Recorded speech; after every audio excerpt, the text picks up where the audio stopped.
Students, आज हम class 8 की एक्सरसाइज 6.3 का क्वेश्चन नंबर 6 करेंगे। क्वेश्चन नंबर 6 है, वह सबसे छोटी पूर्ण संख्या ज्ञात करो जिससे इस संख्या को भाग देने पर पूर्ण वर्ग संख्या बन जाए और इस संख्या का वर्गमूल भी ज्ञात करो। क्वेश्चन नंबर 5 में था गुना के लिए और क्वेश्चन नंबर 6 में है भाग देने पर। तो 252 के हमने अभाज्य गुणनखंड बनाए। 2 से भाग की 126, 2 से भाग की 63, 63 को 3 से भाग किया 21, 21 को 3 से भाग किया 7। तो 252 के अभाज्य गुणनखंड हमारे बनकर आगे 2 गुना 2 गुना 3 गुना 3 गुना 7।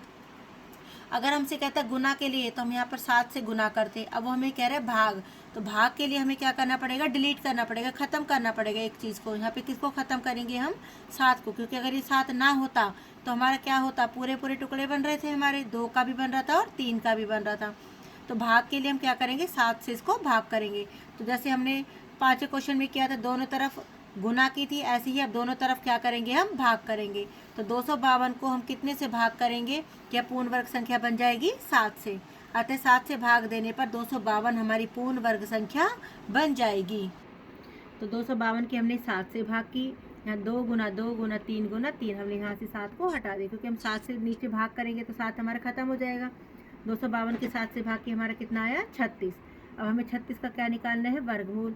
इस 2 के जोड़े में से एक 2 आ गया और इस 3 के जोड़े में से एक 3 आ गया, तो 3 दूनी 6। तो 36 का वर्गमूल हमारा कितना निकल के आ गया, 6। अगला है हमारा 2925।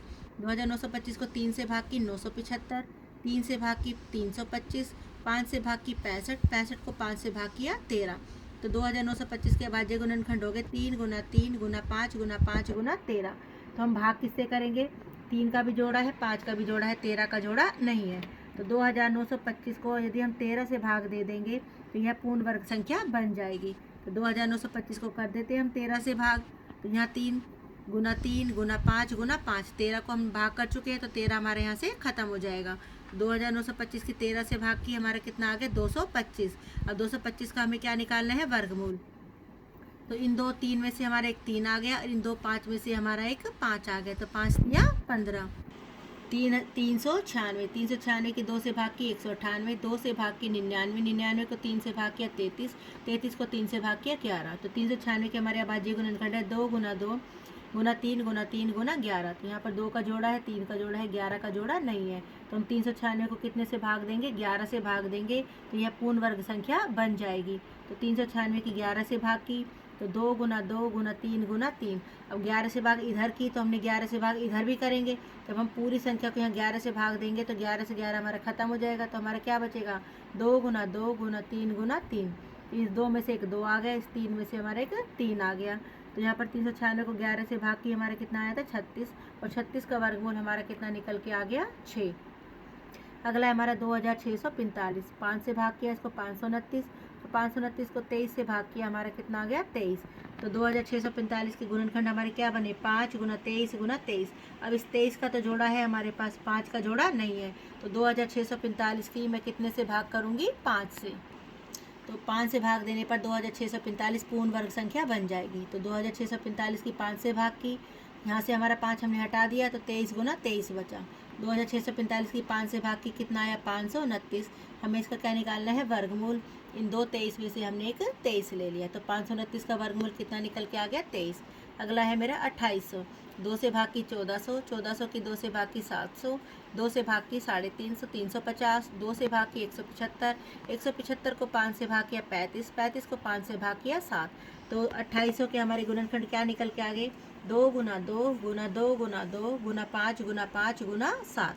तो यहाँ पे 2 का जोड़ा पूरा, इस 2 का जोड़ा पूरा, इस 5 का, 7 हमारा अकेला है।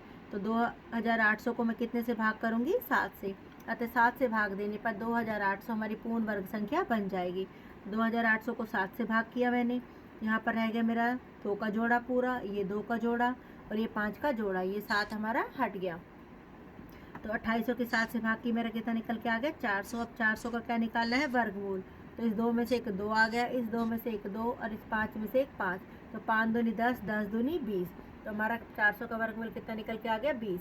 सवाल ठीक है, गलत चेक करने के लिए 20 को अगर हम 20 से गुना करें तो मेरा कितना आएगा, 400, क्योंकि वर्गमूल का उल्टा क्या होता है, वर्ग। अगला है हमारा 1620। 2 से भाग की 810, 2 से भाग की 405, 3 से भाग की 135 को 3 से भाग किया 45 को 3 से भाग किया 15 और 15 को 3 से भाग किया 5। तो 1620 का भाज्य गुणनखंड आगे 2 गुना 2 गुना 3 गुना 3 गुना 3 गुना 3 गुना 5। तो 2 का जोड़ा पूरा, 3 का जोड़ा, इस 3 का जोड़ा, ये 5 हमारा अकेला है। तो 1620 को मैं कितने से भाग दूंगी? 5 से भाग दूंगी, तो यह पूर्ण वर्ग संख्या बन जाएगी। तो 1620 की 5 से भाग की, तो ये सारा आ गया मेरा 2 का जोड़ा, ये 3 का जोड़ा, ये 3 का जोड़ा, ये हमारा भाग देने पर ये 5 खत्म हो गया। तो 1620 की 5 से भाग दी, मेरा कितना आ गया? 324। 324 का मुझे क्या निकालना है? वर्गमूल। अब वर्गमूल निकालेंगे तो जोड़े में से एक लेते हैं, इन 2 में से एक 2 लिया, 3 में से एक 3 लिया और इस 3 में से एक 3 लिया। तो 3 तिया 9, 9 दूनी 18। हमें 5वें सवाल में और छठे सवाल में एक बात का ध्यान रखना है।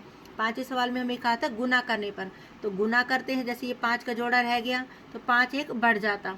अगर हमें कह रहा है भाग देने पर, भाग देंगे तो यहाँ से जो हमारा जोड़ा है उसको, जो जोड़ा हमारा पूरा नहीं है उसे हम क्या करेंगे? हटा देंगे। बस हमें इतनी ही बात का ध्यान रखना है। Thank you.